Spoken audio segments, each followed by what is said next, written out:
Assalamualaikum warahmatullahi wabarakatuh. Selamat pagi anak-anakku yang soleh dan solehah. Bagaimana kabarnya kalian hari ini di rumah?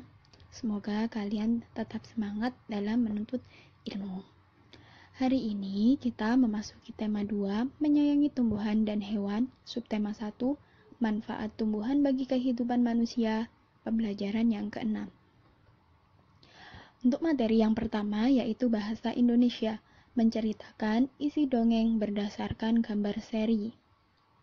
Selain dalam bentuk paragraf, tulisan paragraf, dongeng juga dapat disajikan dalam bentuk gambar seri.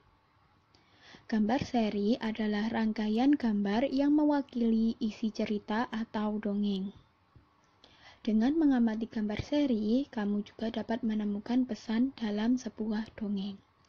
Selain dari gambar berseri, kalian juga bisa mengubah dongeng menjadi sebuah gambar berseri. Sebaliknya ya. Langkah-langkah menemukan pesan dalam rangkaian gambar seri. Yang pertama, mengamati gambar dengan cermat. Yang kedua, memperhatikan susunan atau urutan gambar. Yang ketiga, memahami setiap peristiwa pada sebuah gambar. Dan yang terakhir, keempat, menemukan pesan dalam rangkaian gambar yang membentuk cerita. Ada 4 langkah untuk menemukan pesan dalam gambar seri.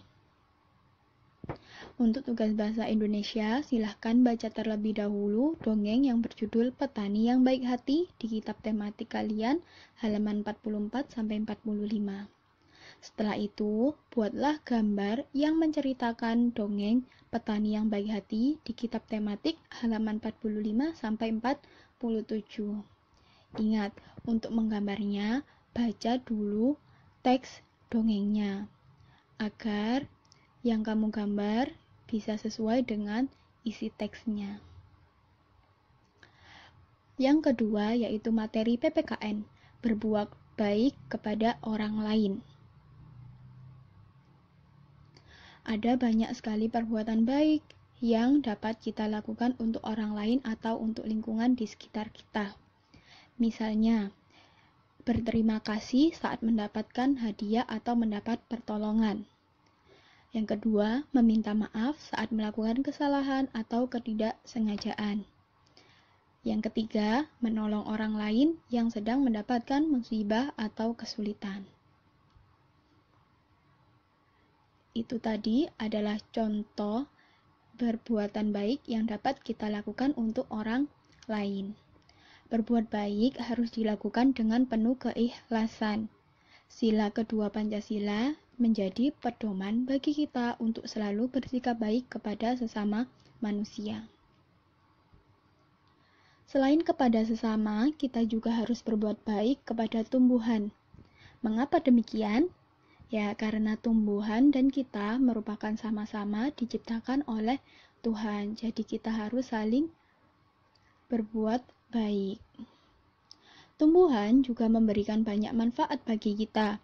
Misalnya, sebagai bahan pangan. Contohnya, ada padi, jagung, singkong, yang termasuk tumbuhan yang bisa kita manfaatkan untuk bahan pangan. Salah satu berbuat baik kepada tumbuhan adalah dengan cara merawat dan menjaga tumbuhan tersebut. Cara berbuat baik kita kepada tumbuhan adalah dengan merawat tumbuhan dengan baik dan menjaga tumbuhannya. Selanjutnya, untuk tugas PPKN, kerjakan kitab tematik halaman 47 dan 48. Tulis perbuatan baik apa yang telah dilakukan petani di kitab halaman 47 dan dilanjutkan di halaman 48. Sedangkan untuk halaman 48 yang bawah, silahkan tuliskan alasan kenapa kita harus berbuat baik kepada semua makhluk, khususnya kepada tanaman. Selanjutnya, materi yang ketiga yaitu matematika. Soal cerita menggunakan sifat pertukaran pada penjumlahan. Pada pembelajaran yang sebelumnya kita sudah belajar mengenai soal cerita dengan menggunakan sifat pertukaran pada penjumlahan. Sekarang kita akan mengingat kembali.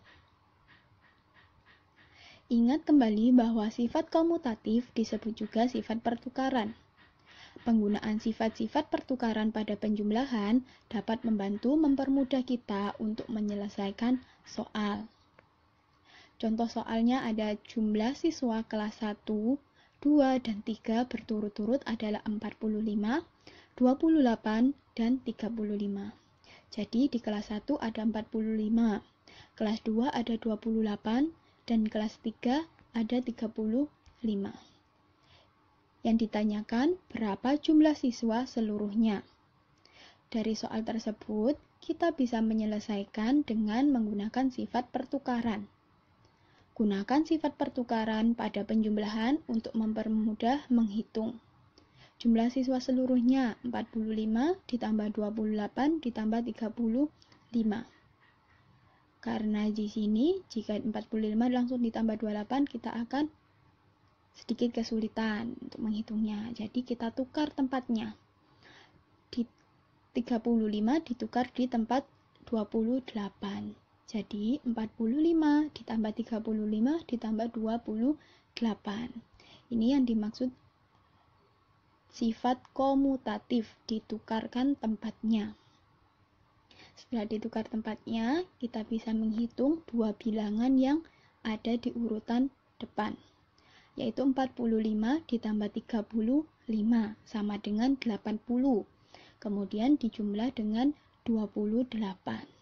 Jadi hasilnya yaitu 108. Jadi jumlah siswa di kelas 1, 2, dan 3 adalah 108 orang. Bisa difahami untuk materi komutatif kali ini? Kalau sudah paham, bisa dilanjutkan untuk mengerjakan tugas matematika. Kerjakan kitab tematik halaman 50 sampai 51, yaitu nomor 1 dan juga sampai nomor 3. Mohon maaf untuk tulisannya ada sedikit kesalahan. Di situ halaman yang sesuai yaitu 50 sampai 51. Kerjakan sesuai dengan sifat komutatif yang sudah kalian pelajari. Jika dirasa belum paham atau belum begitu mengerti, kalian bisa membaca terlebih dahulu atau bisa menanyakan langsung ke Bu Fatim. Demikian untuk pembelajaran hari ini. Bu Fatim akhiri. Tetap semangat dalam belajar, selalu jaga kesehatan di rumah. Wassalamualaikum warahmatullahi wabarakatuh.